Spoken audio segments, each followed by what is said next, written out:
तिळगुळ घ्या आणि गोड गोड बोला।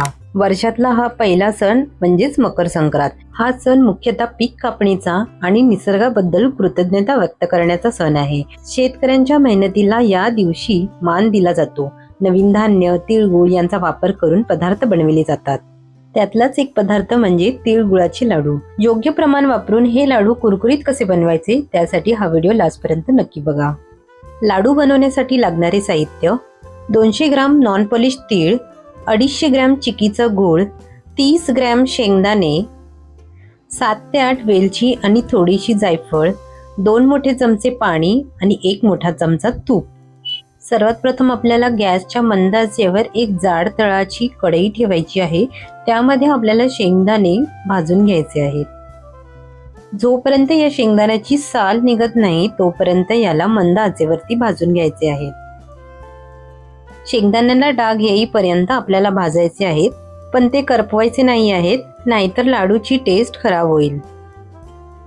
आता 7-8 मिनिटांनंतर हे चांगले भाजून झाले आहेत। आपण ह्याला एका प्लेटमध्ये थंड करूया। थंड झाल्यावर मी ह्याची साल काढून घेतली आहे। आता याला आपण बारीक करूया। मी इथे एक छोटी वाटी घेतली आहे, त्याच्या दाबानेच मी ह्याला बारीक करणार आहे। तुम्ही ग्लासचा वापर करू शकता किंवा तांब्याही वापरू शकता। मी ह्याला जास्त बारीक करणार नाही आहे, जेणेकरून लाडू खाताना ते दाताखाली येतील।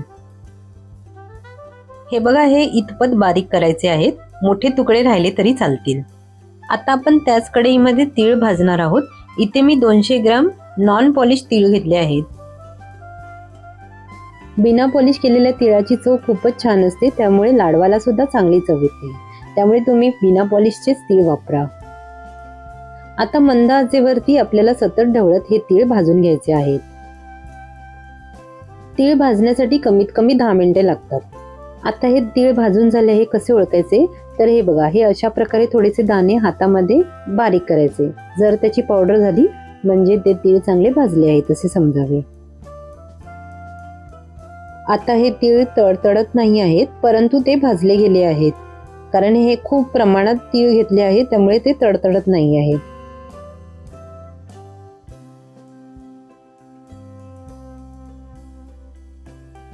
आता हे तीळ भाजून झाले आहे, आपण त्याला एका प्लेटमध्ये ठेवूया। आता आपल्याला चिक्कीचा गूळ वितळवायचा आहे। त्यासाठी त्याच कढईमध्ये आपण 1 छोटा चमचा तूप घालूया आणि आता आपण 250 ग्राम कापलेला गूळ घालूया। इथे मी चिक्कीचा गूळ घेतला आहे। चिक्कीचा गूळ थोडासा चिकट असतो, पण लाडू बनल्यावर त्याची टेस्ट खूप छान येते। आता गूळ वितळवण्यासाठी आपण इथे 2 मोठे चमचे पाणी घालूया। आता मंद आचेवर सतत ढवळत आपल्याला हा गूळ वितळवायचा आहे। जर आपण हा गूळ असाच ठेवला तर तो खाली करपू शकतो।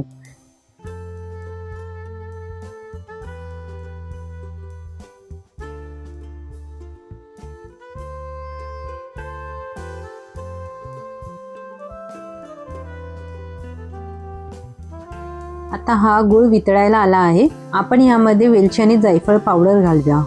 आता आपण ह्याला एकजीव करूया। आता बघा, ह्याला असा चांगला फेस सुटायला आला आहे, म्हणजे आपला आता पाक तयार होतो आहे। आता आपण थोड्या वेळाने पाक चेक करूया। पाक चेक करण्यासाठी मी एका भांड्यामध्ये पाणी घेतले आहे आणि ह्या गुळाचा पाक या पाण्यामध्ये घालणार आहे आणि थंड झाल्यावर आपण चेक करायचं आहे की पाक तयार झाला आहे की नाही। आता ह्याची एक गोळी तयार झाली पाहिजे।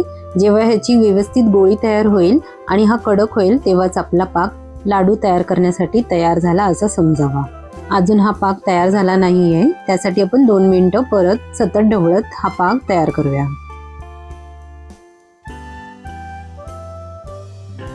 आता परत आपण चेक करूया हा पाक तयार झाला आहे की नाही।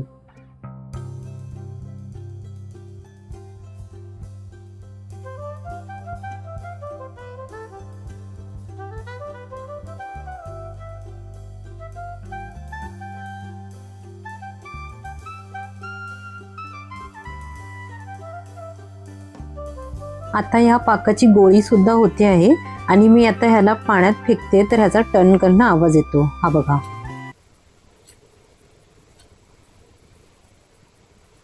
आता हा पाक तयार झाला। आपण 1 मिनिट फक्त चमच्याने ढवळून घेऊया।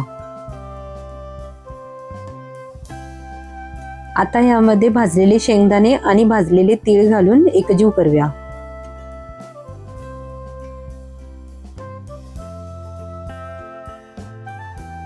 आता गॅस बंद करूया आणि हे मिश्रण एकजीव करूया.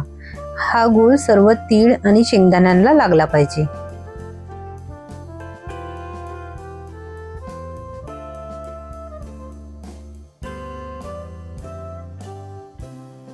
आता एका प्लेटला तूप लावून यामध्ये थोडे थोडे मिश्रण घेऊया, जेणेकरून आपल्याला लाडू वळता येतील. हे मिश्रण थोडे थंड होईल आणि आपण लाडू वळू शकतो. आता हाताला पाणी किंवा तेल लावून लाडू वळायचे आहे.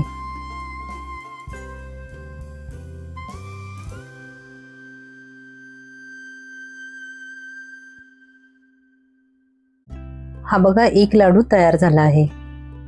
मिश्रण गरम असतानाच आपल्याला हे लाडू फटाफट तयार करायचे आहेत. जेव्हा हे मिश्रण थंड होते तेव्हा ते कडक होते. अशा वेळेला आपण काय करावे की गॅसच्या मंद आचेवर ती कढई ठेवायची आणि परत तो गूळ वितळवायचा, म्हणजे ते मिश्रण गरम करायचे. गूळ वितळल्यामुळे लाडू तयार करायला सोपे जाते. दुसरी टिप्स अशी आहे की हे मिश्रण जर लगेच थंड होत असेल तर तुम्ही एक भांडे गरम पाणी या कढईच्या खाली ठेवा, जेणेकरून ही कढई गरम राहील आणि हे मिश्रण सुद्धा गरम राहील आणि आपले लाडू वळता येतील. एवढ्या मिश्रणामध्ये माझे 40 लाडू तयार झाले आणि वजनी प्रमाणात 450 ग्राम लाडू तयार झाले आहेत. आता मी हे सर्व लाडू वळून घेते आहे. हे बघा, आपले लाडू तयार झाले आहेत. किती मस्त कुरकुरीत असे लाडू तयार झाले आहेत. तर मित्रांनो, असे तयार झाले आपले खमंग आणि पौष्टिक तिळाचे लाडू. कमी साहित्य, सोपी पद्धत आणि चवीला एकदम पारंपरिक. मकर संक्रांतीला किंवा कोणत्याही खास दिवशी हे लाडू नक्कीच करून पहा. रेसिपी आवडली असेल तर लाईक करा, शेअर करा आणि चॅनलला सबस्क्राईब करायला विसरू नका. तुमची प्रतिक्रिया कमेंट्समध्ये नक्की कळवा. पुन्हा भेटूया अशाच नवीन रेसिपी सोबत. तोपर्यंत धन्यवाद.